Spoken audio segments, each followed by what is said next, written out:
My name is Kevin Gallagher. I also run the Barrett Brown Legal Defense Fund, and Barrett Brown is the person who originally created this thing called Project PM. When he had this idea called Project PM, originally in like 2009, what he was seeing was the failure of the media, and he was looking for ways to improve it. And he was really upset with like mainstream pundits like Thomas Friedman and Charles Krauthammer, who don't know what they're talking about most of the time. But and also Barrett, as a skeptic, is interested in a scientific form of journalism. And so at the beginning, it was all very theoretical. But on the occasion of the Arab Spring and the activity with Anonymous being involved in Optunesia and the hack of H.B. Gary, it kind of completely evolved into this whole new thing where he created this wiki site, and he's soliciting volunteers to go through open source intelligence, things that are available in the public domain, and also emails that have been hacked by Anonymous out of security firms. Try to figure out what they're up to and see what is in there that may be of journalistic import. So everyone knows how a wiki works. It's just media wiki software that anybody can post and edit to and collaborate on. And so the express purpose of Project PM here is to provide a centralized, actionable data set regarding the intelligence contracting industry, the PR industry's interface with totalitarian regimes, the mushrooming InfoSec/cybersecurity industry, and other issues constituting threats to human rights, civic transparency, individual privacy, and the health of democratic institutions.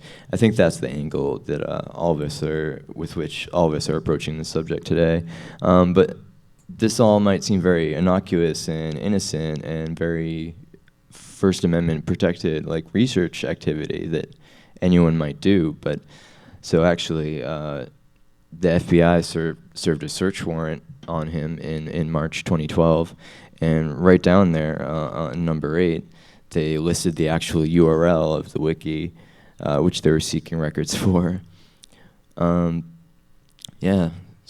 Somehow they're interested in this wiki that's exposing the surveillance complex and the private contractors who work in collusion with the government. And a year after that, you have a subpoena that's served to Cloudflare to get all the information behind the domain that's hosting this wiki. So clearly it's viewed as some kind of threat to the government, the fact that journalists and researchers and volunteers who were involved in this were putting together this information in one place. Well, before I introduce this slide, I like to introduce it by saying this is the face of evil, but I don't mean any offense to any people who may work for any of these companies. But this is what we're talking about, is this massive industry. Excuse me, Kevin, I'm sorry. What's but that? As long as you're going to be talking about the slides, could someone see if we can get the projector working so the people in the crowd can see the slides? Oh, are we going with no slides at all? Unless they can fix the projector really quickly, which I believe they can, correct? Hack it. Yeah, I was completely talking based on my slides. Let's get that fixed really quickly. We can talk fast. Please. Or if everyone can come up and just gather around us. Here comes the. There's a cavalry out there, and they're coming to fix the projector. This is rather essential to our talk. Is there a good hashtag we can use to get Help tech support? Yeah. That might make it more interesting. We can interrogate them. Is there anyone with AV or support in the room? Cool. I think we can. Do we need it? I apologize for the technical inconvenience. We'll see. Is there a volunteer, a Hope volunteer in the audience? Just yell out yes. Okay, can you go find whomever?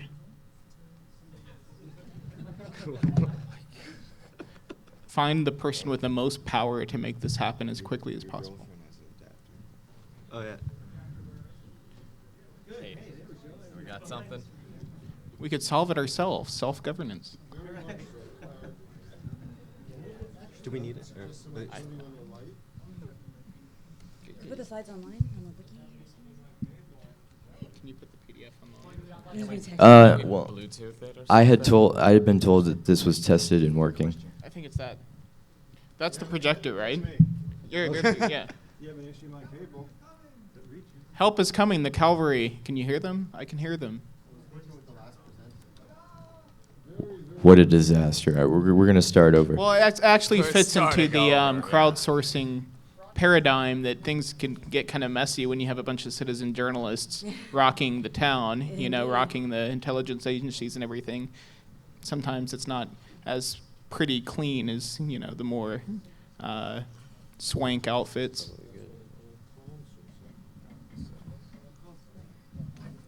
We got this. All right.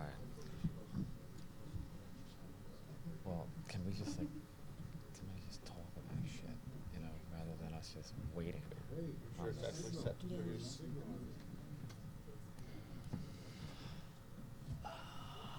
Yeah, because, see, detecting it. Yeah. No. This looks like progress. Plug it in now. Right.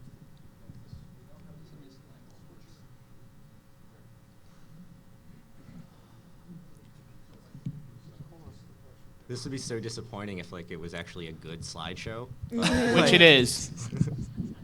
Maybe your part,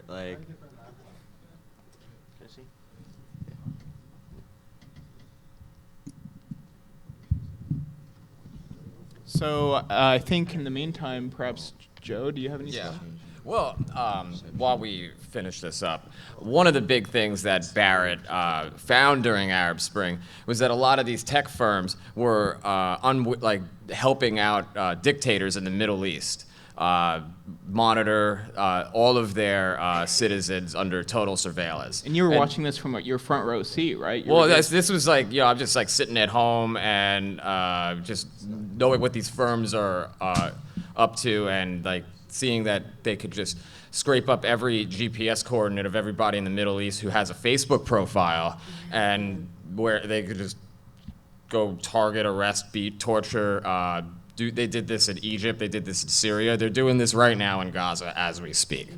And this is what we figured out. And it's been a trip, and it's harrowing. It's really to see this happening, to see people like Zuckerberg and other people and tech giants who just really don't give a fuck about people's privacy and safety. Keep going, Joe. Just it's really harrowing, I think, and it's we see so much of what's happened in the Middle East. I feel could have been prevented if we weren't selling stuff to these regimes. We weren't just giving them 0 days backdoors and just handing people's entire lives on a silver platter. And you saw that with IRC channels, right? In IRC? Or?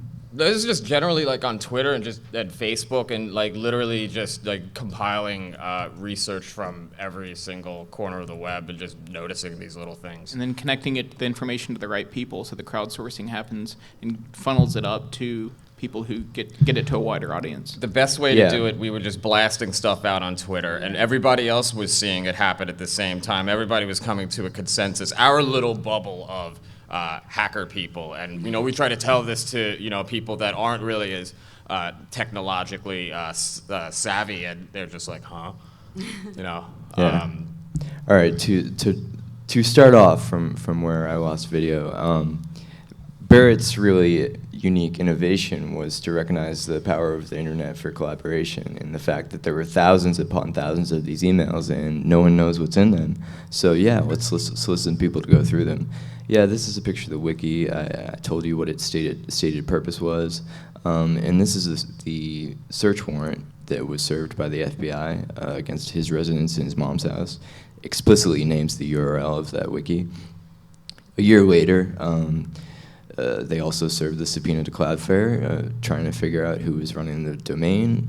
If they had followed that up with multiple subpoenas, they could have figured out more potentially, who is actually editing and contributing to it. And this is the axis of evil, I suppose. we're here to talk about firms like Palantir, HB Gary, Stratfor, Booz Allen Hamilton, Raytheon, Mantech, Gamma, Endgame Systems, Cubic.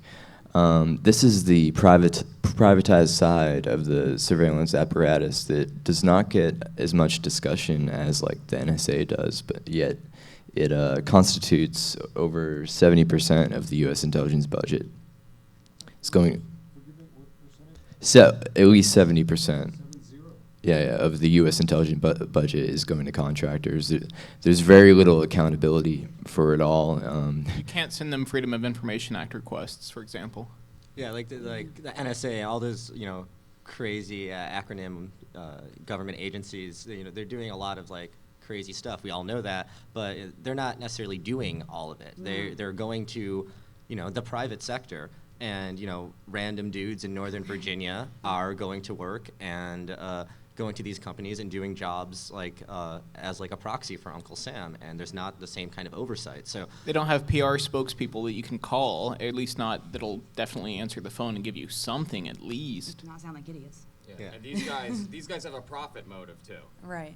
More over than anything. So when the whole industry is just mushrooming, it's like, how much stuff can you guys possibly vacuum up and then put into your little tables and convert, and what are you guys getting out of all of this? What are you doing with all of our taxpayer money? I'm not a fan of the U.S. government, but the fact is that intelligence community research was meant to benefit the public good, and now it's being run by the profit motive. So how does the profit motive and the public good mix? It doesn't.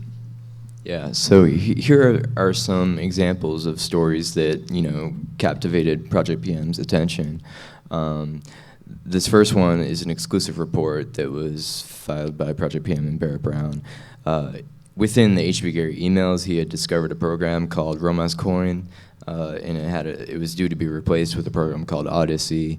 It basically entailed mass surveillance against the Arab world, leveraging like sophisticated mobile phone software and a lot of things we don't understand, like linguistics and semantics and stuff like that. They were looking for people that are experts in these things. And obviously, some of you may be familiar with the Team Themis scandal, another thing that came out of this, where people were hired to go after opponents of the U.S. Chamber of Commerce, and in particular, WikiLeaks and Glenn Greenwald. A whole consortium of these firms, basically Palantir, Barrett, HB Gary, were among them. They were formulating this plan to, you see it here, feed disinformation, create messages to sabotage or discredit the opposing organization, submit fake documents, and then call out the error. This was all being discussed, and if this is... Those were tactics to WikiLeaks. Yeah. Right, these are tactics that they were considering to deploy against WikiLeaks. None of that's defensive either. That's all offensive tactics. Like, it's not. We don't even know the difference between the offensive and the defensive here is. What are they trying to block these off of all computer networks? Are they trying to figure out who's reading all of these cables, who's gaining this knowledge, who in the government shouldn't be reading it? Like there's so many programs going on. Our government and our congressmen can't even possibly keep track of any of them, let alone if they, actually gave a shit. Can everybody hear in the back? Okay, speak closer to the microphones, everyone.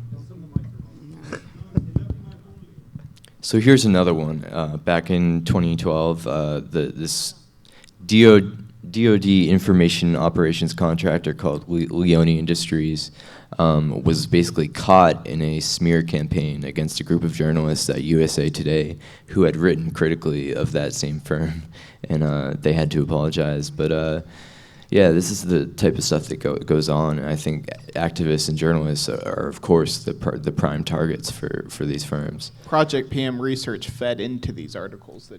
That's absolutely correct, yeah. This is another thing. U.S. government software creates fake people to spread messages via social networking. This is a thing called persona management that entails the ability for one intelligence analyst to control multiple fake sock puppets that are basically indistinguishable from regular people, or at least the average person wouldn't be able to tell because it's replete with like background and history and fake friends, and they're using these things to spread disinformation, to gather information on a target, to discredit people and do things like that. Similarly, there's a lot of monitoring of social media going on by the private sector. Raytheon's Riot program is one example. This was reported by Ryan Gallagher in The Guardian. There's a company called Bright Planet. They advertise this this program called Blue Jay. It bills itself as a law enforcement Twitter Star Wars. Did we just get blasted? Just keep going. Yeah, all these things are marketed to law enforcement, and so this is a law enforcement Twitter crime scanner, and they're going to be scanning Twitter and, you know, collecting massive data sets to try to predict suspicious behavior and when a crime might happen. And these slides you're seeing are Project PM research that fed up to wider audiences with the mainstream media.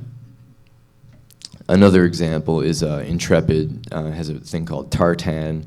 It boasts the ability to identify ranks of influence within human networks and uncover hidden or missing relationships. What that basically means is it can de-anonymize people. You point this software at a group of people, applications listed, national security, federal law enforcement, and so on. In their brochures for this, they explicitly mentioned Occupy Wall Street as a target. And as Joe mentioned, and another one of the huge issues with this is that the firms in the West have no qualms about selling these things to authoritarian or regimes or dictatorships in third world countries. And that's what happened is this firm, Amesis, sold spyware that was used by Gaddafi, spyware which allowed them to, you know, probably detain, kill people. More than just spyware and hacking, just a fully diversified machine of public relations to just say the same bullshit line over and over again. We found this with the firm called Corvus in Bahrain, while they have a very large PR contract to basically just write articles for like PR Newswire to say, hey guys, like the regime, the royalty is making baby steps to reform all the time. And they've had this uprising going on for the past 4 years. And we don't even pay attention to it. Our government really just is kind of shoot it off because we have military base there. The Fifth Fleet is based out of there. And only recently, I think, the other day when our one of our top diplomats went over there and they got kicked out of the country for meeting with opposition leaders. So it's like, at what point are you guys going to keep continuing this madness? You know? So I just have a few more slides, and I'm going to turn it over to the rest of our panel. I'm going to introduce each of these people. Finn Fisher, Gamma International. This program was discovered being used against Egyptian activists and journalists. It's a RAT, which is a remote access program that allows total control over the target's computer. This is just a screenshot of Palantir's software that they can map out networks and basically identify foci of influence. And another issue that is significant for Project PM is the subject of zero-day exploits, and no one's really figured out what the solution is as far as like regulating this. I mean, I know there is a campaign to a coalition against the unlawful surveillance exports, because most of the surveillance tech is developed in the West, and then it's used for repression and oppression in other countries. So with that, I think, is it Joe? Yeah. Yeah, so. I'll start off. I'm going to jump ahead a little bit. Be sure to talk into the mic, like really close to it. Volume's low. Testing. All right. So I'm going to jump ahead a little bit towards the end of Jeremy Hammond's trial. Or not even trial, just discovery phase. Hey, let's keep him in a hole for like 18 months while we try to the government's trying to avoid having to tell everybody that there was an original hacker of Stratfor that zero-dayed his way into their entire database email server and gave this exploit to Cebu. We had this. The government had to admit this in a filing that this actually happened, and then he, in turn, gave the exploit to Jeremy. So they were working in tandem, essentially, without... Cebu was an FBI informant hacker. For anybody that doesn't, has been living under a rock here with lulsec, so without the FBI informant's help, there's no, they probably wouldn't even have been hacked in the first place.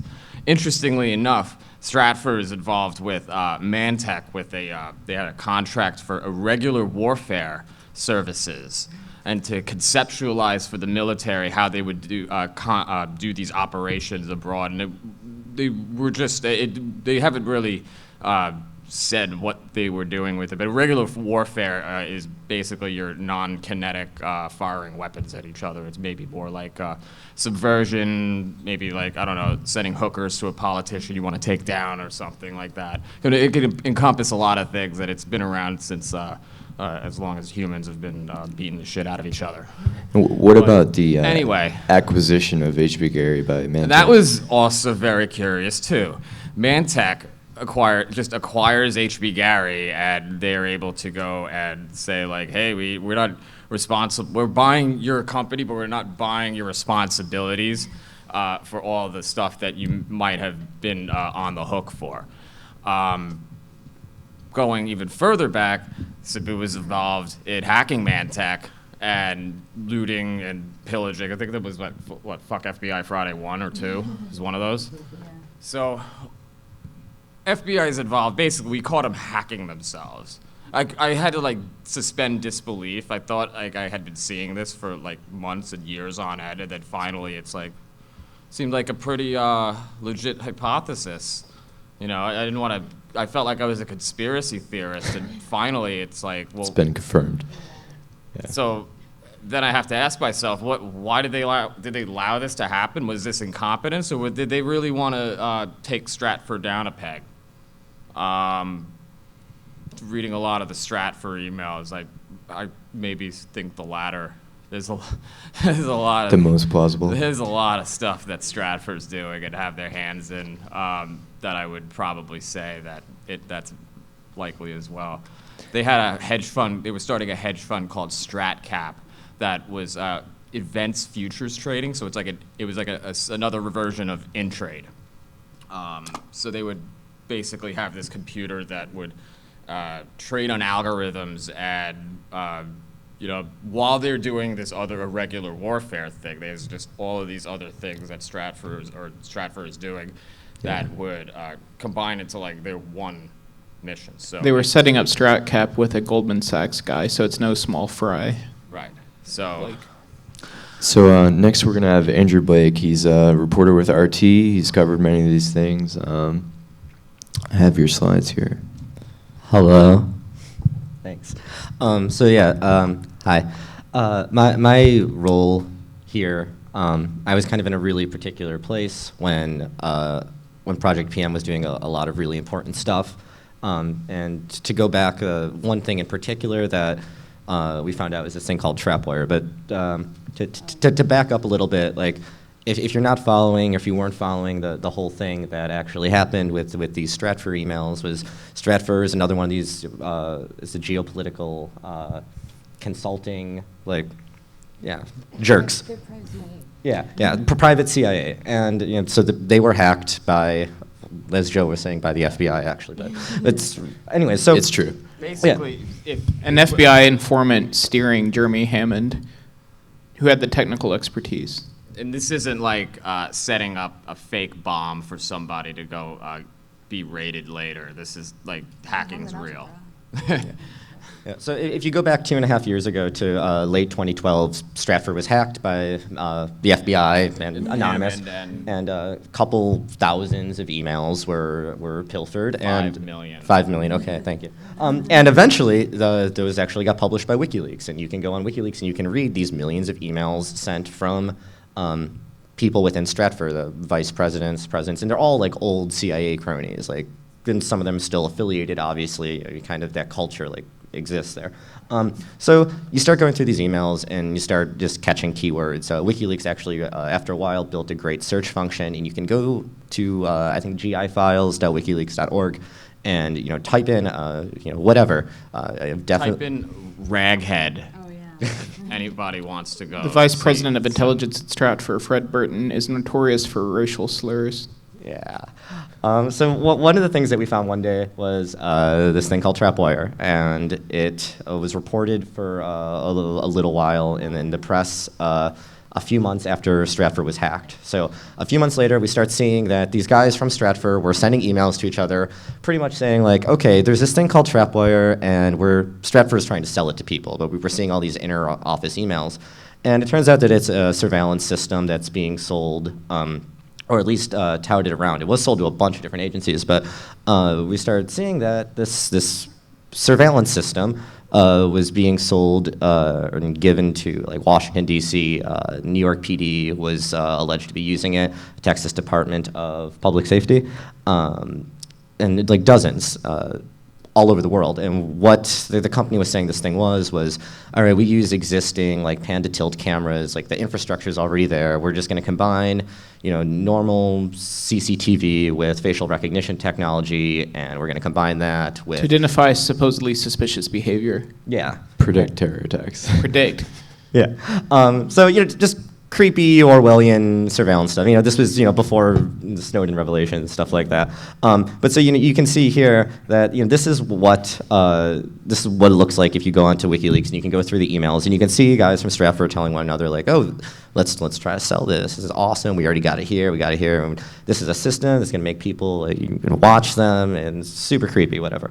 A lot of it is probably hyperbole. Like, we know it's installed in places, but, it's creepy, but like, yeah, come on, it's probably not that creepy, but it might be. You never know. They like to upsell. Stratford likes to upsell some of their stuff. But so my role here is, at the time I'm hanging out, I'm writing stories, and I'm researching a bunch of stuff, and I start going through these emails, and the more I see about, more from the Stratford emails I see about Trapwire, the more there's just lots and lots and lots of pieces. And that's kind of where I ended up at Project PM, because I could go online and I can hop in an IRC channel, or I can send out a tweet, or I can send, the internet's a really cool place. You can do a lot of talking with a lot of people about a lot of things. Those are all basic crowdsourcing tools. Yeah, and what Project PM was doing was just like open source investigating these things, going onto Google and just typing in the right words in the right places. You can find just like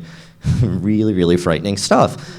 Yeah, so like the more we started researching Trapwire, the more we put these pieces of the puzzle together, where not only was Stratford trying to sell these the service, but it was really, really creepy. And this is to play off the whole tinfoil hat thing. When WikiLeaks first published the Trapwire email specifically, because they were just publishing in like handfuls of times, they were DDoSed for like 2 days. Probably just a coincidence, whatever. But it was a big story. Like, this was happening. They were publishing information, evidence. Also hiding those stuff for the companies, hiding who owned what. Yeah. Oh, yeah. So Subsidiaries of what. as attention focuses not just on Stratford but on Trapwire, people start going like, okay, well, who's running Trapwire? And we start going through like the chain of command of people that are involved with this, and you realize that the company that's running Trapwire is also running this company Abraxis, this company Ntrepid, and they were doing pretty much everything else in like the creepy surveillance world. Like, they were actually like. Hidden about it, though. They were really sketchy. If you're Yeah, familiar, They're hiding everything. if you're familiar with like Aleister Crowley, you'll recognize the name Abraxis. They have all these weird mystical names. Yeah. Like Palantir. Creepy stuff. Total Analysis Corporation, Asymmetric Solutions. It sounds like stuff out of Philip K. Dick novels. Yeah. They would deny that they lied that they owned. Yeah. These things, Barrett would call them up, be like, wait. Barrett would call them up. It's fine. They would lie. Yeah, I people don't know about it. We don't people were actually going like to outside these buildings' headquarters and taking pictures because they want to know more about these things. They want, like, there's companies that are doing really creepy things and we don't know about it. Let's figure it out. You know, sure, we can go on Google. You go try to find the PDFs of whatever you can. You know, it's really awesome if someone wants to go and hack something and publish 5 million emails with like a bunch of crazy evidence. I'm not advocating that because I think that could get me droned. But you want to, like, you know, you can do that, yeah. But so on top of this whole, like, yeah, it's creepy, it's probably overblown, whatever. This was a couple years ago, and when it came out, there were like it was picked up in the Times. It was pretty much every major newspaper, like in the West, had a story about Trapwire, like for what's that? Not the Atlantic. Not the Atlantic. Because the Center for National. Yeah. Center for New American. Center for, The last time I read the do you want Yes, the Do you want the mic? No, yeah, Oh, I'm trying to remember the Center for New American Security guy. No, just keep the going, board. keep going. Sorry. Okay, Go on. yeah, we're on timing, yeah. So anyways, super creepy, right? The point here, though, is like this stuff does exist, and even if it's hyperbole, even if it is really, really overblown, just recently, Chicago, I believe around a year ago, started using facial recognition technology, the CPD, the Chicago Police Department.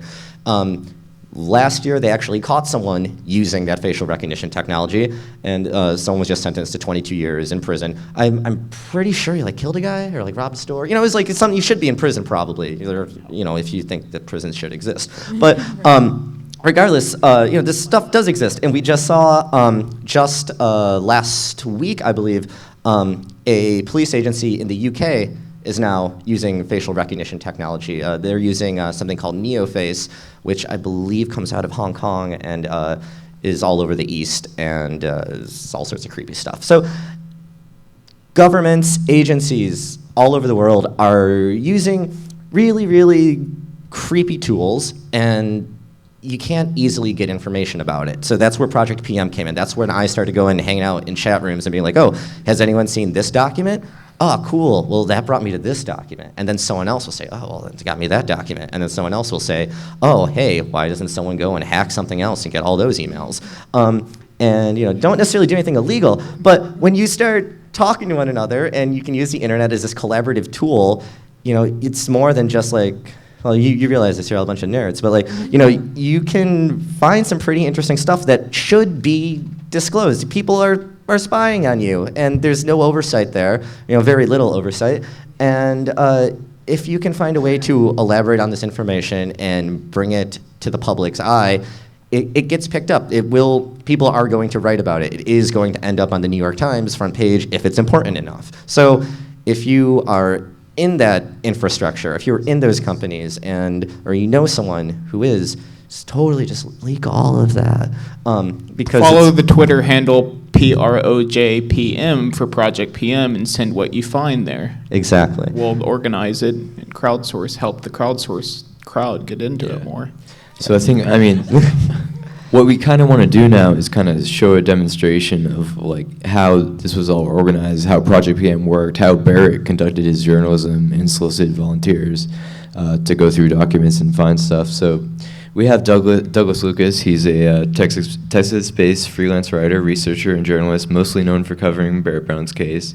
He has been to many of the hearings and for turning the Austin headquartered private spy firm Stratfor's emails published by WikiLeaks into national security stories at Who, What, Why, with a focus on U.S. secret involvement in and counterinsurgency approach to the Mexican drug war. Right, so I thought that since a lot of this Project PM stuff was historical, it would be nice for us to unveil some documents that have barely been noticed before. Slide one. Yeah, those documents. Okay, so the documents connect with both Barrett and Stratfor, and I'll tell you how and why Project PM can and should crowdsource research into them. Last week, Who at Why published my piece on frequent Mexican military aircraft and helicopter incursions into U.S. airspace.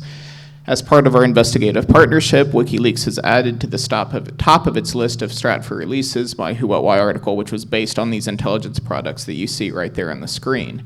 There are 2011 border control reports from Texas. We'll shortly show you one of them. Stratfor obtained at least 34 of them in that year. I organized them there on that page on the projector you see. So Stratfor obtained at least 34 of them, which meant they ultimately ended up at WikiLeaks. but nobody really noticed them because not many people dig into the Stratfor files. I do. So let me tell you about the documents. Slide 1. The Austin headquartered Border Security Operations Center created them. This here is a picture coming up of the Austin Center, the inside of it. As of about 2011, we're getting back to the picture, don't worry. They oversaw nearly 3,000 intelligence analysts and hundreds of live surveillance cameras around the clock. Cameras pointed at the Texas-Mexico border, which is the largest section of the U.S.-Mexico border. So obviously all this has national security implications. Just think of Obama's recent request for $3 billion in emergency border funds. My next slide. This is Aaron Grigsby, then head of the Border Security Operations Center, who is one of Stratfor's sources. He's a Texas cop, specifically a Texas Ranger, which is the state police division overseeing the Austin Border Security Operations Center. I surprise interviewed him and got him to acknowledge he emailed with Stratfor VP of Intelligence, Fred Burton, the guy who says raghead all the time in the emails. Okay, so what was once Aaron Grigsby's center has 6 outlying offices called Joint Operations and Intelligence Centers. Despite being law enforcement entities, that's the name, straight out of the Pentagon glossary, militarization of police. Okay, so I found the El Paso outlying office, the El Paso Joint Operations and Intelligence Center, and surprise interviewed the border liaison officer there who did some of the forwarding of the intelligence products to Stratfor. And I surprise interviewed the Stratfor analyst who was receiving some of those El Paso office emails. I got her to acknowledge she had access to the Austin Center's intelligence products in 2011, which is when she was at Stratfor. And about the time I reminded her on the phone that the intelligent products are law enforcement sensitive and thus meant only for cop eyes only, she muttered at me, "Fuck you, motherfucker." I'll report more on that quid pro quo relationship between the El Paso office and Stratfor in a who, what, why piece to come soon that I hope Project PM can contribute to by doing additional research into these intelligence documents. So because Project PM studies the quid pro quo relationships and revolving doors between government security entities and private security intelligence contractors, really control is a better word than security because as Thomas Drake said yesterday, all this surveillance is ultimately about population control, taking away our individual sovereignty. These documents have personal data about us, and it gets sprayed out of places like that El Paso office's Texas DPS email address to private spies like Stratfor, possibly in violation of the law, and thankfully WikiLeaks gets a hold of them. Okay, so let me tell you now a little bit about the documents. The first one, page 1. Yeah, okay. So these are called Border Operations Sector Assessments, or BOSAs for short. Stratfor obtained at least 34 of them. Where am I? You'll know the first page of it, you can see the Texas flag there because it's created under the auspices of the Texas State Police, namely the Rangers, that Aaron Grigsby guy, but it's actually military contractors who were creating these. It was Abrams, Learning and Information Systems. Fuck you, motherfucker, that's what I refer to her as short. In 2010, she was creating these. She told me so. I'm kind of tricky when I interview people. And then she later moved to Stratfor a year later and started receiving a bunch of them from the El Paso office. So you'll note the document on page 1 is marked controlled unclassified information. It's elsewhere marked as law enforcement sensitive. Now page 78. Right. So this is the slide for Anonymous versus Los Zetas. The caption says, quote, mask worn by anonymous members and supporters, known as the Guy Fawkes mask, unquote. Ain't that cute? Slide's first 2 sentences, quote, it appears that the online hacker collective Anonymous has decided to take on Mexico's most violent drug cartel, Los Zetas. Speculation about the scope of the conflict abounds, fueled by several conflicting reports about the hacktivist group's intentions, unquote. Then the slide details the conflicting reports. You can see why this stuff leads to the Department of Justice saying in Barrett Brown's case that Anonymous is trying to overthrow the government because you have these understaffed, under-resourced, complete idiot intelligence analysts doing stuff like this, and it gets funneled up to the higher level people, ultimately like DOJ. Haven't proved that entirely, but that's the basic gist of how it works. Okay, so indeed, Texas Border Control Intelligence was monitoring Op Cartel, which was primarily a creation of Anons in Mexico. Barrett was involved in that operation. As Op Cartel was underway, ex-military contractors associated with Tom Ryan posted Barrett's street address online. They stated the address was, quote, for the Zetas so they can have the right Barrett Brown address, unquote. The Zetas were initially Mexican special forces who had been trained with U.S. funds. Brown fled here to New York City and was mocked by the mainstream media for all of it. But note that today, also largely ignored by the U.S. mainstream media, autodefensas, self-defense groups, have sprung up in Mexico for good or ill to fight back against the narcos. So those are sort of decentralized groups, just as crowdsourcing research is decentralized. Whatever the drawbacks of Op Cartel and the autodefenses, Barrett was ahead of his time as usual. People mocked him. When he was first raided in 2012, the FBI lead agent on his case, none other than the aptly named Agent Smith, did not publicize the warrant and affidavit claiming the Bureau wanted to protect Brown from the Zetas. So the secrecy made that first raid on Barrett harder to prove. People didn't believe Barrett. So these documents will be for great justice when we research them. Now I'll show you what some of the BOSAs typically contain. Page 2, please. Okay. See here a key event and finding, quote, the largest single marijuana seizure occurred in the Rio Grande Valley sector where U.S. Border Patrol agents seized 132 bundles of marijuana totaling 3,262.05 pounds concealed within a load of produce from a 1999 Kentworth truck, unquote. So the Rio Grande Valley is where one of those Joint Operations and Intelligence Center outlying offices is. Now, page 47, it says, has the details. So let's look at page 47, because this is how you would crowdsource research into it if you want to help Project PM, which everybody can do.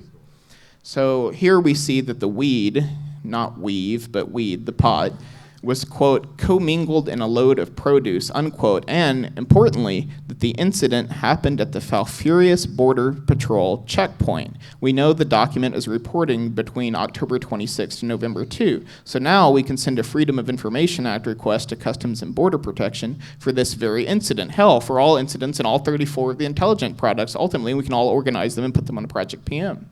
They're not going to like that, but we will. Then, last thing, Stratfor also obtained daily and weekly products from the 6 outlying offices. So once we organize those, we can drill down to an even more granular level of the history of 2011 National Security Border Control from the point of view of the spies. These other data in the BOSAs, they have statistics on kidnapping of migrants, quote-unquote apprehension of illegal immigrants, data on cartel movements, data on the hunt for mythical terrorists supposedly crossing the border, and much more, including tons of pictures. Grinning Texas cops in cowboy hats photographed next to trucks with drugs they seized. Finally, let me show you the last thing that we've organized so far at the Project PM website. One sec. You'll note that the title of it is 2011 Texas Border Security Intelligence Products. So far, we've only organized the Border Operations Sector Assessments, the BOSAs. You know, the one that we found a smoking gun between the Border Liaison Officer, Lloyd Shook, at the El Paso office, sending one of these BOSAs to Victoria J. Allen, AKA fuck you, motherfucker. Yeah, 2011 Texas Border Security Intelligence Products, the one we've organized so far, the 34 BOSAs, and we're going to continue organizing the daily and weekly reports, and we'll have a whole map, a whole history of 2011 border control in Texas, and we can do that with photographs, we can make maps, we can make visualizations. And you'll note here the intelligence products, we got the dates, so it's set up like a calendar. We've got the dates that the reports cover, the direct links to the intelligence products at WikiLeaks Press, thanks for that, WikiLeaks Press, or the bin links at WikiLeaks, and the link to the Stratfor email at the WikiLeaks website where the product was attached. So finally, now you have the organization that you need to begin researching these products on your own, all of us together. There's something, 80 pages times 34 documents. There's going to be enough to go around for everybody until the end of time. Read them, Google what you find, send FOIA requests, surprise interview people, they'll say fun things. We can do, and then just tweet your findings to me at Douglas Lucas or to Project PM at PROJPM. That way we can better understand the public-private intelligence complex, which is ruining so much, including Barrett Brown. And I do recommend Douglas's latest article because it talks about Mexican military incursions over the border that are apparently, according to Stratfor, happening regularly. Yeah, last month's Arizona incursion, where a Mexican police helicopter flew into Arizona airspace and shot near U.S. Border Patrol agents, is no fluke. These intelligence products, these BOSAs, show examples of Mexican military helicopters doing this sort of stuff frequently. And that's just one thing. Helicopters, okay, so let's find, what are we going to find next? Let's find Zeta cartel members crossing the bridges. They do that. But what was the comment of the head Stratfor exec when asked about this? Oh, yeah. That was Fred Burton, again, the guy who says raghead all the time. He was, yeah, he does. He's a one-of-a-kind character. You couldn't invent him for a novel unless you were Philip K. Dick. So what he said about these helicopter incursions is that they happen all the time. And don't tell Alex Jones or Glenn Beck, because people will freak out once they realize what I found, which is that Mexican military aircraft are crossing the border all the time. I actually combined my Stratfor research with the Freedom of Information Act request that showed Mexican military aircraft entered something like 94 times between 2010 and 2012, entered U.S. airspace, and you can find all of that on whowhatwhy.com or at the wikileaks.org/GI files list of releases. It's at the very top due to our investigative partnership. Excellent. And so our last speaker we're going to hear from, and I'm not sure if there will be time for questions, is Lauren Pespiza. She works with Transparency Toolkit, and she's kind of working on tools that can improve crowdsourcing, improve the analysis of large data sets and the visualization of these things and so on. So tell us about that. Yeah, well, I mean, I was in Project PM during like 2011. Oh, okay. So I was in Project PM around all this time, all this stuff was happening, and I was seeing how it was, in a way, somewhat tedious to go through all these emails and documents, and we were all doing it sort of by hand. And yeah, you had search on WikiLeaks, you search for keywords and stuff, but there really wasn't too much, analytics software that we could use to put all this stuff together real fast.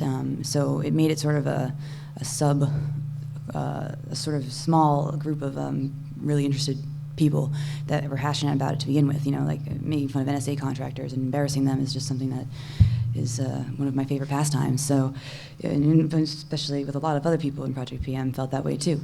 And it was. Speak up more? Okay.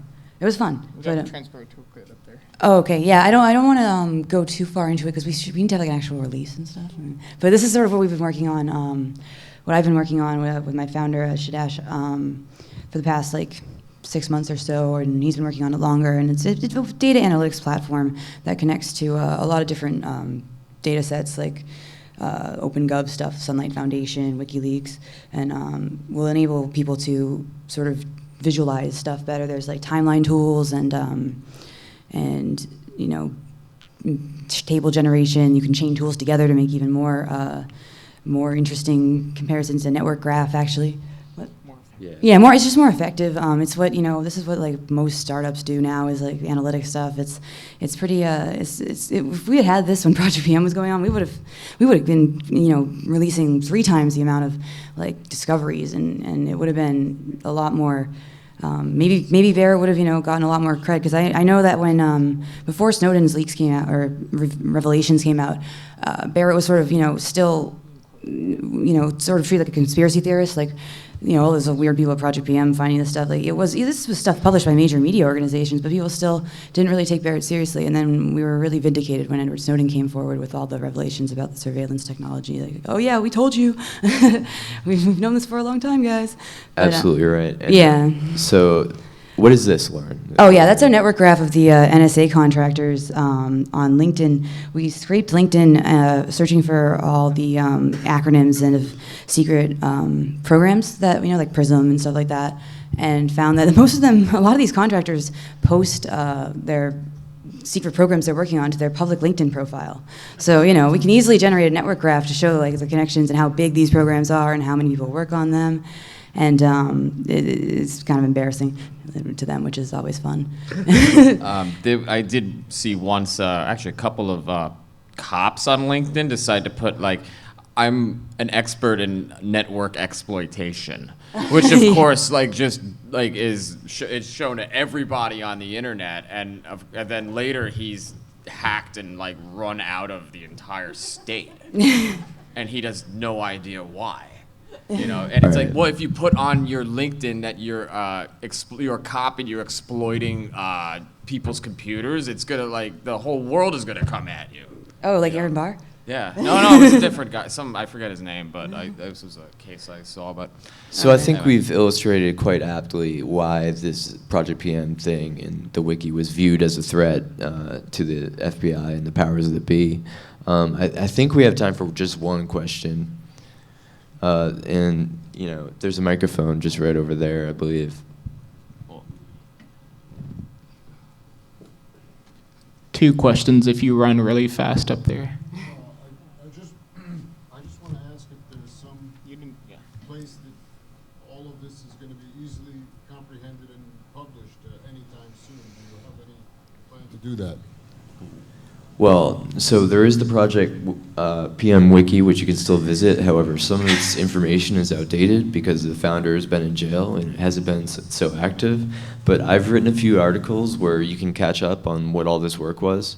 My name is Kevin Gallagher. You'll just look. I have a couple on Huffington Post. There's one on Daily Dot that just covers the issues that Project PM was into, and particularly the private intelligence contractors. You can also help. Yeah. You know, you can also help us, Corey. You can also help yourself. Anyone can help.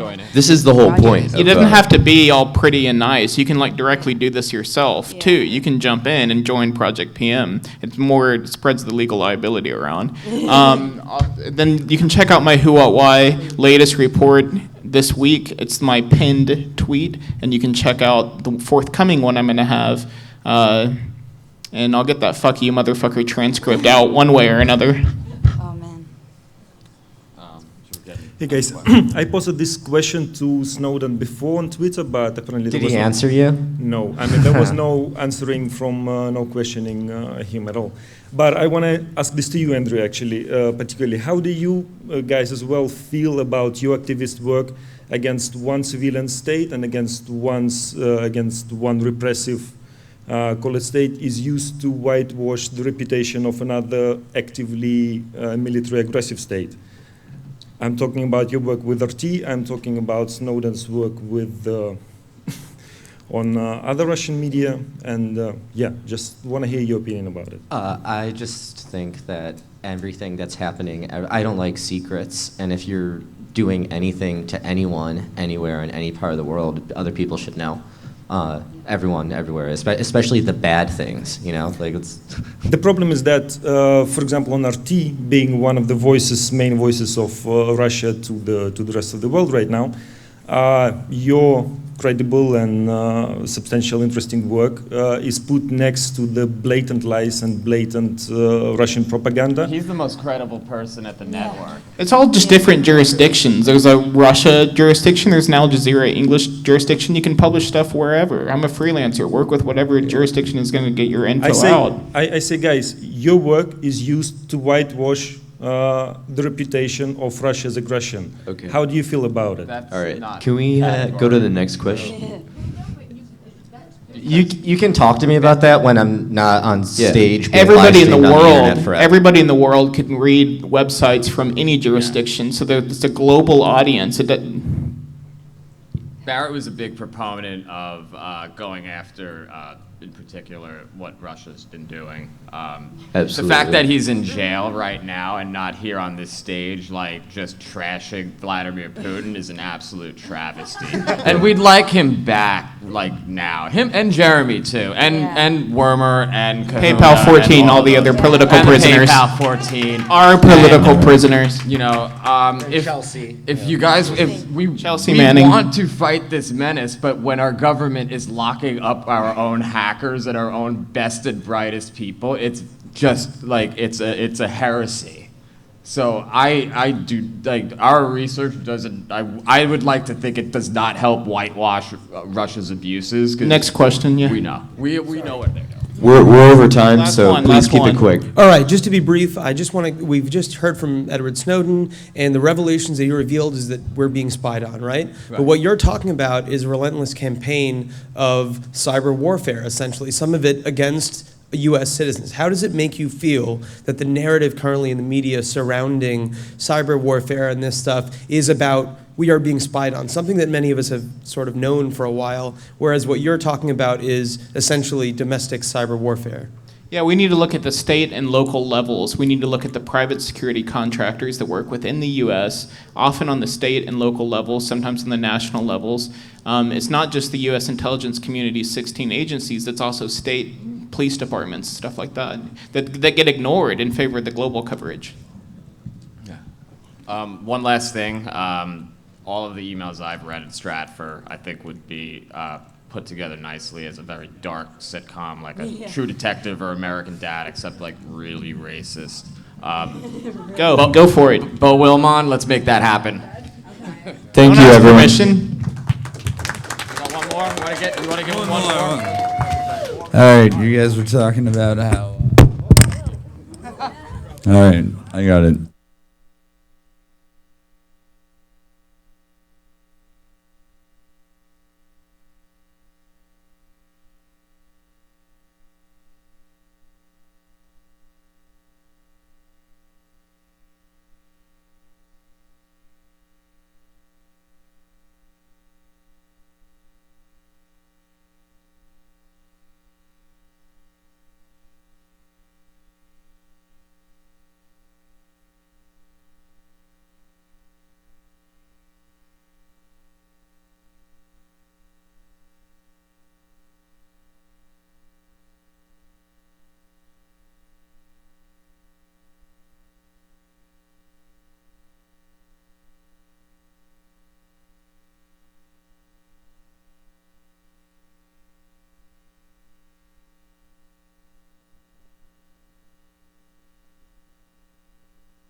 Hello. Good evening, Hope. Okay, we're just slightly delayed, but while we're getting things together up here, I have a couple of very brief announcements to make. If you like what this guy's doing and you're into other forms of electronic music, there's a chiptune concert going on downstairs at 10 p.m. down by the behind the escalator to the mezzanine. And if you were there last night, you know how insane and wonderful it was. If you weren't there, this is your last chance to make up for that. So check that out. As you all should know, but I'm going to announce it anyway, all the talks were pushed forward an hour, so you're watching now a talk that was scheduled on your programs and on the posters to start an hour ago. And also, as a result, the Time Travel for Dummies panel is pushed forward to 3 p.m. yesterday. It's going to have been wonderful. Okay, we're gonna do a little more setting up here and then get started. Yeah, if this makes sound, we're ready to go. So, is the sound running? Am I making sound yet? I'm not sure. No, wait. Yeah, let me see if I'm up here. Oh, maybe not. I'm making sound. Oh. Should that be making sound? There we go. Okay. Now is it making sound out there? The purple cable? This guy? How about now? Got it. It is not very loud.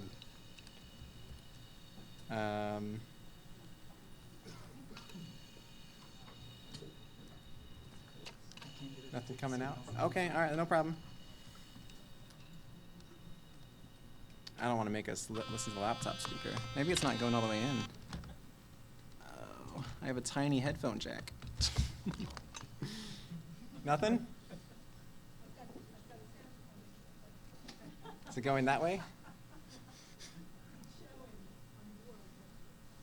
Can you put it through and test it?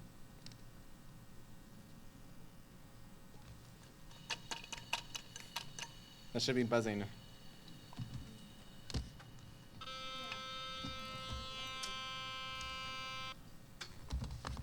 Well, can you all hear that? I mean, this is like the teeniest laptop speakers. I'd hate to forego the sound system. Yeah. Nicely done.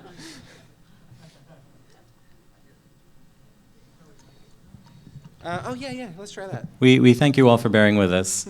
Let's try After what we pulled off this afternoon, everything takes a little extra love. Here it is. Try that. Oop. Oh, hey.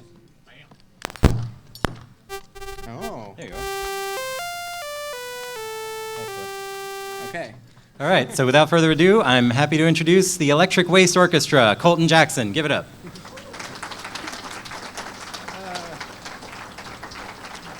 All right. So we're going to get to that. So my name is Colton Jackson, and this project is Electric Waste Orchestra, and I'll be upfront about the fact that orchestra is a optimistic moniker at this point. This is a club I started at Makerspace Urbana back in Illinois just a few months ago.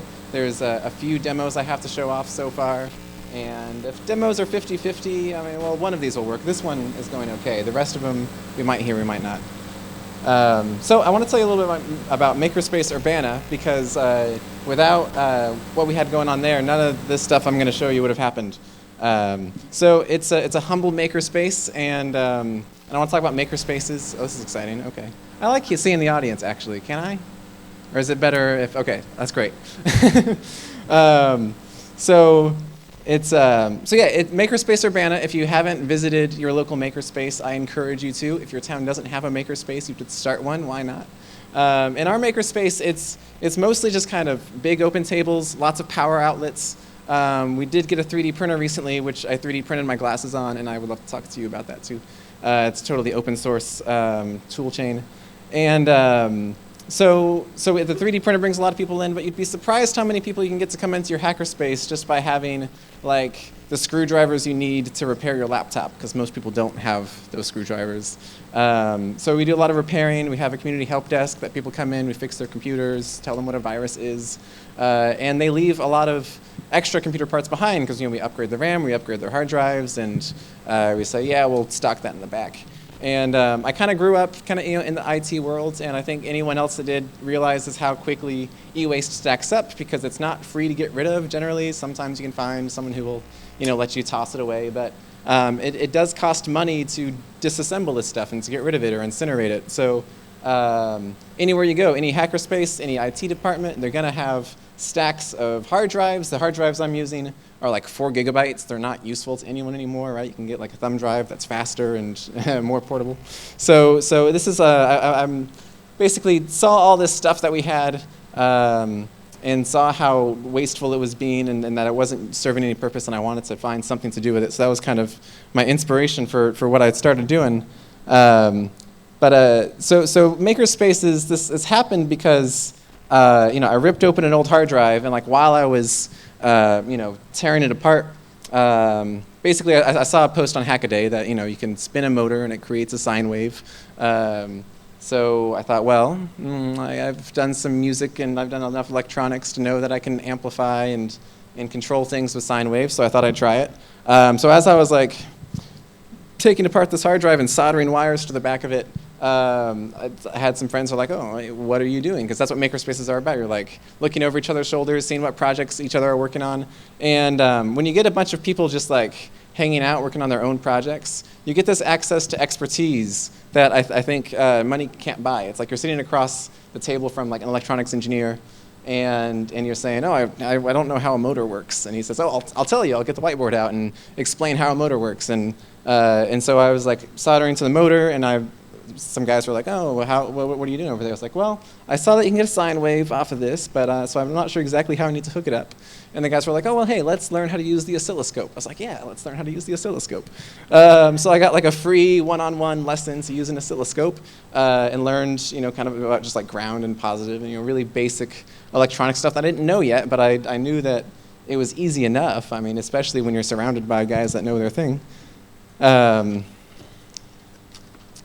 So we tried it. We basically had a lot of fun.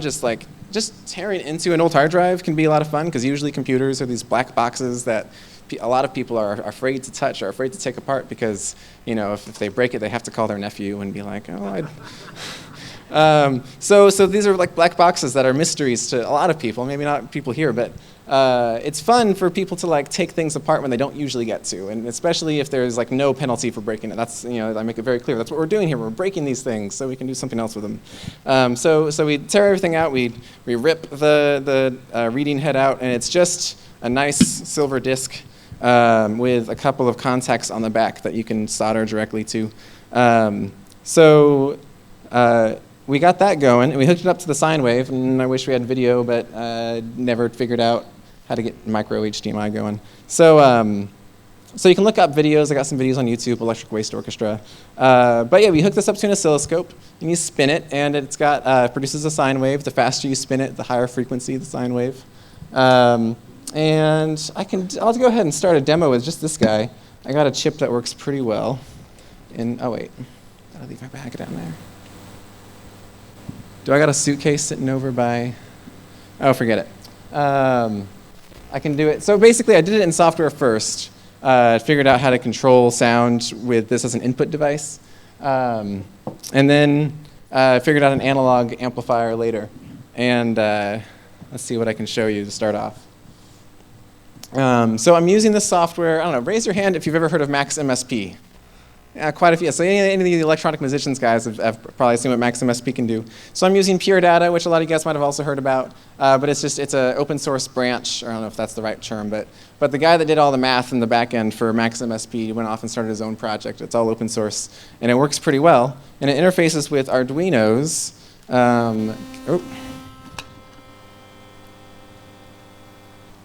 So when I unplug it, it starts making noise.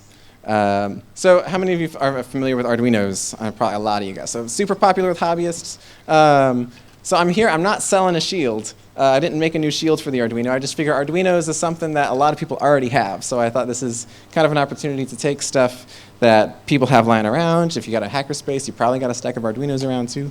Then we got free software. So I wanted to make this a really cheap tool chain so anyone that has these parts can start playing around with it. So with the hard drive motor, it's as simple as hooking up one to the analog input. So the Arduinos have the analog inputs, which if you've ever used a voltmeter or an oscilloscope, it's essentially, it's an analog to digital converter, and any amount of electricity between 0 and 5 volts gets converted to a digital number. You know, it's like, well, it's 10-bit precision, so it's, anyways, anywhere between 0 and 5 volts gets converted to a number between 0 and 1. And you can pass that on to the synthesis software. The Pure Data software has a Arduino library. You can pass that information on. So you can hook up one of the wires to analog in, and it has 6 of those channels. So that's, I'll get to the guitar. It's 6 channels, leads to 6 hard drives, which leads kind of to a guitar way to play it. So one to ground and one to analog 0 gives you the ability, get this thing out of the way.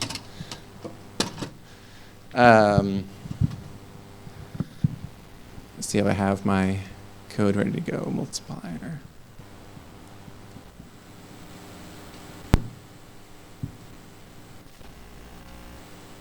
Reset.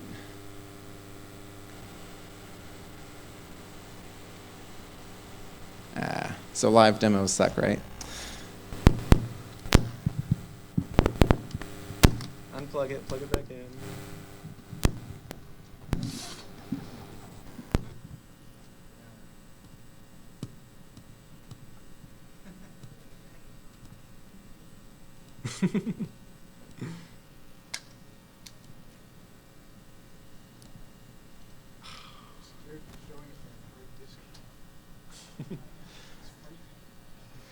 Let me just, this thing was working, let me just get back to that. It's the same thing, right? Yeah, I was just trying to start, this is the first thing that I figured out, is just, okay, one hard drive, analog input, I can make it spin. And so with Pure Data, it's, you get that number as just an input. It comes in serially, and you can send it to whatever function you want. So there's an oscillation function that takes frequency as an argument. So you can, and this comes in as a number between 0 and 1, like I said. So you can just multiply that input until it's in a range of frequencies that you want, and start spinning it up and getting really crazy noises. But I wrote some code. It's all up on GitHub. Like I said, this is trying to get other people into it, and so it's all open source, using open source software. And so the code I wrote basically acts as kind of a capacitor resistor circuit, so it smooths the signal out. It comes in as a sine wave, but since this particular ADC only reads positive voltage, it gets just the top end of the sine wave, so it's like chop, chop, chop, chop, chop. And it's also sampling it a certain number of times per second, so it's grabbing different parts of the sine wave. So really, it's just kind of voltage spikes that I read off the hard drive, and it's like a couple hundred millivolts, a small amount of electricity. But I can bring that into my code and basically have code that the faster you spin it, the longer you spin it, the louder the volume goes up. But as soon as you stop the disk, the volume drops back to 0. So if I can at least connect on that again.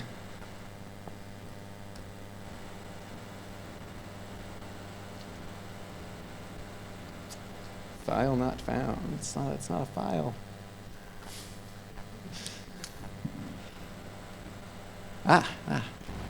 Yes. Things are happening.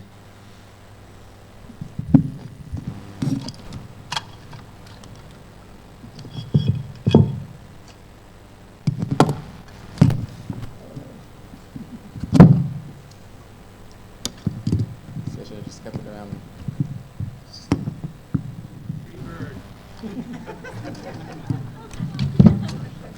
So I'm surprised you didn't say like Mr. Blue Sky, because it is a play off Electric Light Orchestra, and I wish I could play covers for you. So yeah, like I said, so it's 6 channels, and then the rest of them it just goes to a common ground.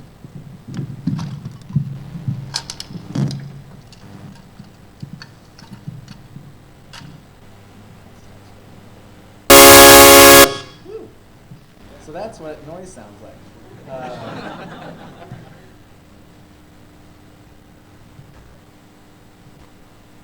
So yeah, the voltage readers kind of just float around the halfway mark, so it makes noise when nothing's plugged into it.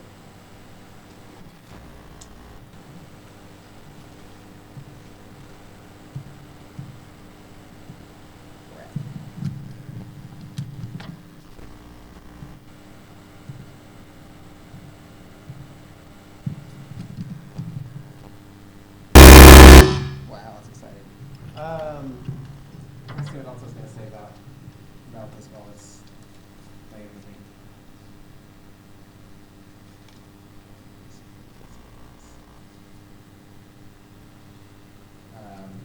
Right, so the flyer I put up around this to advertise for my club is just Makerspace Urbana. I wanted to have a club where I could get electric engineers and electronic musicians in the same room together. I thought they had a lot to teach each other, but they don't often run into each other. I mean, like Urbana, it's a college town, and we've got the University of Illinois, and the music department and the engineering department are on opposite sides of campus. They just don't often run into each other.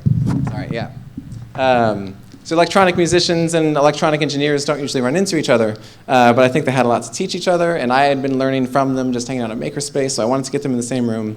So I whipped up a flyer, put a picture of the oscilloscope on it, and said, electronic engineers, electronic musicians, come in and we'll learn from each other. We'll futz with this stuff. We'll learn some code. We'll learn some electronics. And yeah, at first I thought I was just going to get I just invited engineers and musicians, but I got some guidance from a friend that I'm not a musician or an engineer, so I should invite people that are like me, just people that are interested in learning about electronics and music. So that's when it kind of got this identity of being not just a clubhouse for engineers and musicians, but also an educational opportunity where people could come in and learn how to solder, just simple soldering wires to the back of the hard drive. They could learn a little bit about what these components are inside the computer. So like I said, not just hard drives, but also like the circuit boards they could just tear into and be like, oh, what's this, and just kind of have fun learning about what's inside these things. Or you can dig into old telephones and see all the circuits inside those. And so it's fun just to tear into the stuff. But if you're hanging out with experts that really know what's going on here, and then you've got people that don't know anything yet, like me, then it's a really fun exchange. You get these experts excitedly talking about the things that they know, and people that are really interested in the fact that they showed up in this space where people were willing to teach them. Oh, geez. So this is also a learning experience for me. Usually I'm presenting this to 4 to 5 people at a time. So walking into this room, I think the number of people who knew about Electric Waste Orchestra tripled in here, so this is great.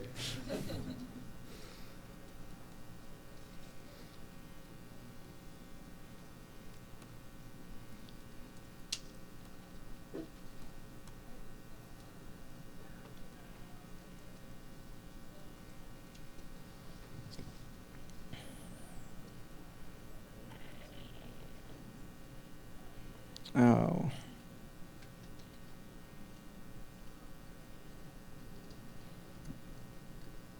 So the firmware on the Arduinos, it's actually just one of the examples. It's called Fermata, and one of the examples is just Fermata analog simple. It just passes along all the analog electronic information, and it doesn't look like it's loaded on the Arduino now. That's weird.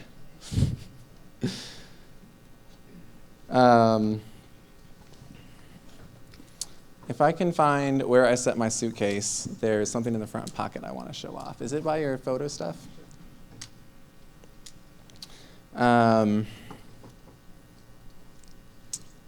Examples. So we can make this a little bit more casual instead of me just trying to make my demo work. All right, if any of you guys are hardware guys, we can kind of do a Q&A, but we'll get back to the demos and stuff. But I want to hear if you guys have ideas of how you could use circuit boards and hard drives, what other hardware have I not thought of? If you've got an idea of materials you have on hand that you can imagine a way to make an instrument. Thank you very much. I can't believe I left that back out there. All right. But okay, so I can show off this analog circuit anyway and get this going.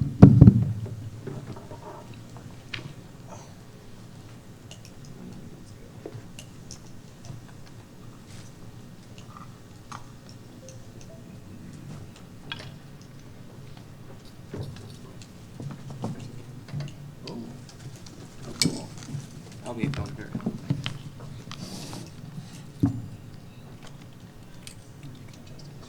All right.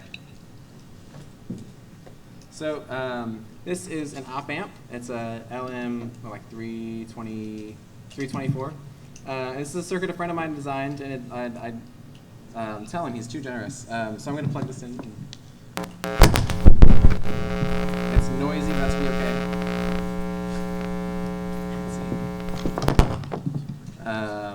So this just hooks up to the hard drive. So this is something I came up with after playing with the software. A friend of mine's like, well, you can just hook up an op amp to it and amplify the signal and see how it sounds. And this is actually a pretty good instrument now.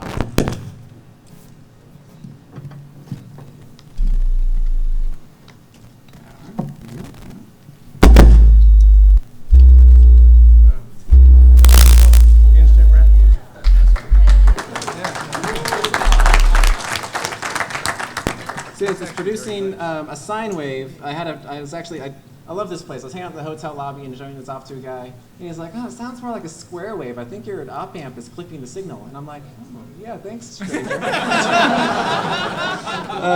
So this place is awesome. But yeah, so it is producing kind of more of a square wave sound, but it is just the signal just amplified. There's no programming going on here, and it's actually, once you can kind of get a little bit of a feel for it. Alligator. Oh, jeez.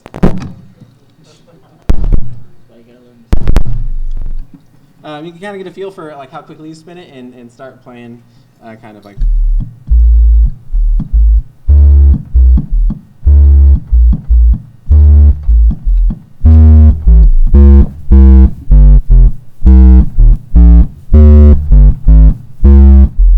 So this is something like I just started playing the other day, and it's like it's a totally new form of instrument. You have to kind of get a new feel. So just like your muscle memory on any other instrument, this is like the muscle of how fast you flick it is like how it gets to a certain pitch. So that's like it's a new style. I mean, it's something to work on, and you can actually start playing music with it potentially if you're dedicated to it. But with the code, it's really interesting to find out. Like you can program what sounds it makes. This is just like whatever signal comes out of it is what you got. But if you go the software route, you can say, okay, well at this voltage, if I'm producing 100 millivolts, if I'm producing, where it goes? If I'm producing 100 millivolts, then play a C. If I'm producing like 120 millivolts, play a D. You can do that software stuff in software defined. And if I can, I'll try to get that coming back up here. Standard. And yeah, I did want to talk a little bit about like why using e-waste is kind of an interesting material. Not just because it's a free material and we all have it stacked up, but it's like, if you wanted to design a physical instrument to play digital music, and I like the idea of that because for all these sounds you could just like write code to produce these sounds. But I think it's really valuable to have a physical interface. I'm going to move that for my crotch. I think it's really valuable to have a physical interface to the digital music because it's just something more tactile, something that you can actually get up on stage with. And not just sit on a laptop. So I had the idea that I did want to design physical instruments. But if you had sat down in a Radio Shack or in a hackerspace and you have all these knobs and sliders and touchpads and you can design any instrument in the world, it's kind of like a really daunting blank canvas, right? I kind of think it's hard to imagine something that you haven't seen before. You're just bound to come up with something that's been designed before. Just like you're trying to think of what you could draw on a blank canvas. But when you kind of go rummaging through your garbage pile and you see a ScanMan controller board, it's got all these kind of nice big solder points on the back that you can touch. It creates it gives you something to work with. It also gives you boundaries to work within. You have to start thinking, okay, I have to make something out of this material. Now what can I make? And you end up with an instrument that you wouldn't have otherwise designed from scratch because you had to work within boundaries that have been given to you, or at least what you picked out because it was sitting in front of you. And some of this stuff, I also wanted to start making stuff with this because I thought it was really attractive. I mean, maybe some of you guys can empathize. It's there's a good aesthetic to circuit boards. This sort of really kind of chaotic, but it's very organized. So I wanted to, get this stuff out of the garbage bin. It's not, it's separate from the garbage bin. It's just like sitting up and gathering dust. And I wanted to do something with it.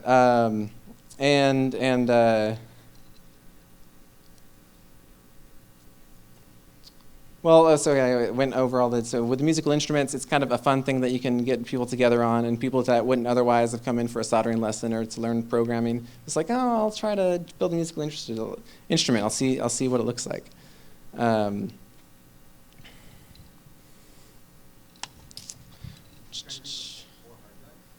Sorry? I think hard drive was the first thing because basically I had been futzing around with Arduino. I knew that had the analog converter, and I had seen this software that could use the analog. So the hard drive was the first thing that I saw, okay, I can make a signal with this, and I can control something with that signal. These ISA boards are really fun because, so I looked up like a schematic and figured out, okay, it takes 5 volt. I can provide 5 volt with an Arduino.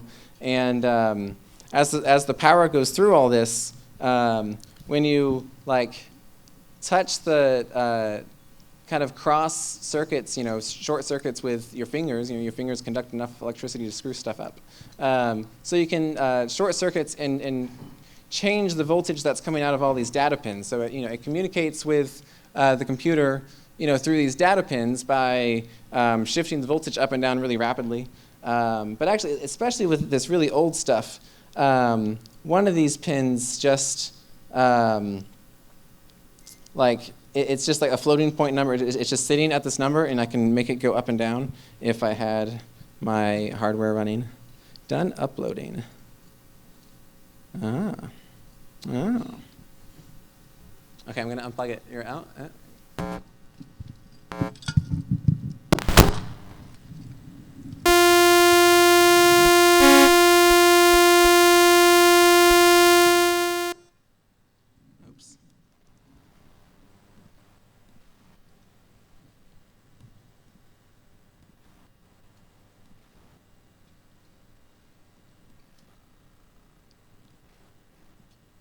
Almost there.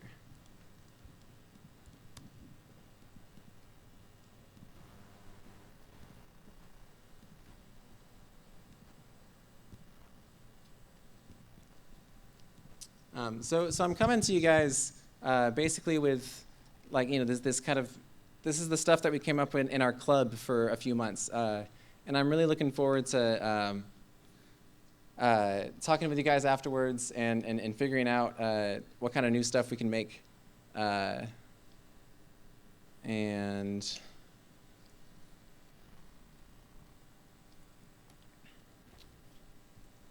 I'm glad that I get this chance to show it off.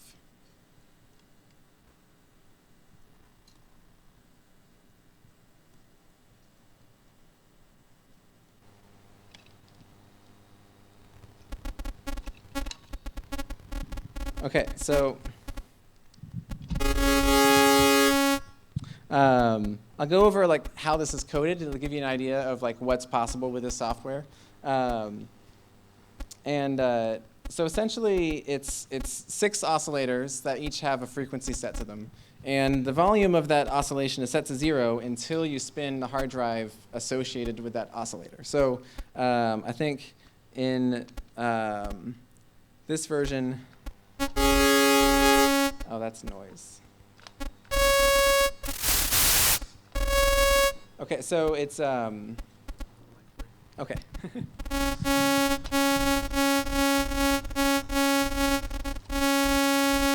Noise is coming in somewhere. Okay, so it should be quiet right now, but it's wired funny. There's extra noise happening. So it's okay. So I'll shut it up for a second. It's turning the volume up on each of those notes as I spin it, and I have the numpad. It's just a USB numpad. There's nothing hacked about it. But there's a function in Pure Data where you can make things change as a response to keystrokes. So when I hit the number 1, it sets notes to all, and it can use MIDI numbers. So you can set in MIDI values like 70, 74, 76, and set what note each hard drive is going to control. And then as I go up the numbers on the numpad, it can kind of go up the scales in whatever scale you want it to. I think I tried to do a C major scale. I think one of them, the notes is wrong, but yeah. So you can program it any way you want, and when you're, I don't know, it's really neat to sit down with people who don't know music and show them that this is a way that they can start playing music. You don't need to get like muscle memory around your piano. You can just like program the code to respond to whatever interface you have going. So it's, yeah, I think you guys get the idea, but.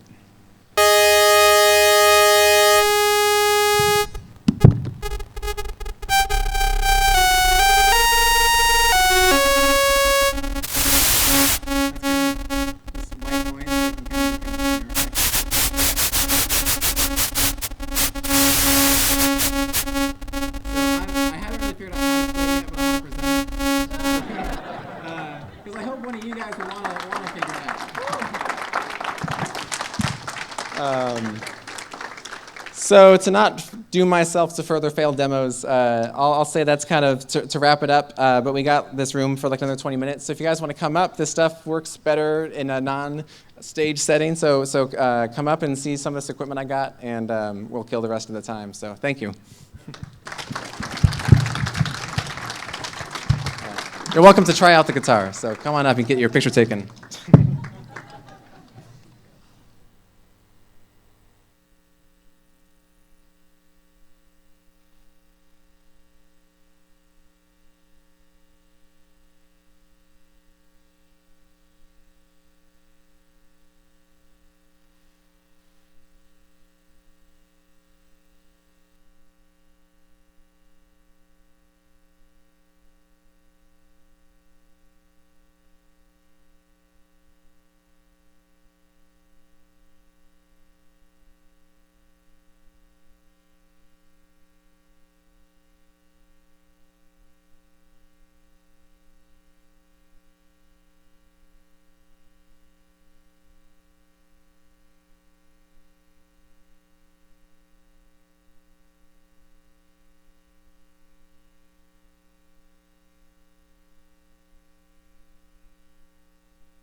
Hello.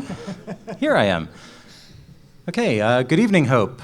From this strange position, it is my pleasure to introduce the next presentation.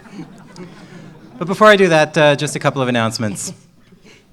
First of all, you all look really weird from this angle. Second of all, just a reminder that the concert is going on tonight at 10 p.m. by the escalator that leads up to the mezzanine on the first floor.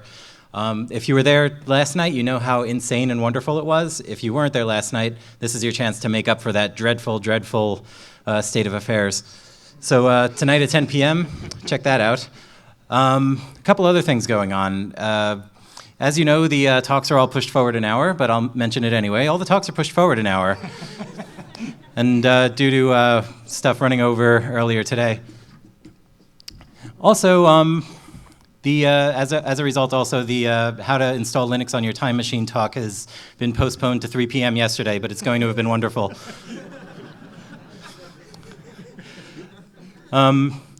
If you got your TV begun when you registered and there was a stack of batteries for you to take a battery, yeah, the trip glasses rather, not TV begons, thank you. If you got your trip glasses and you saw the little packages of batteries,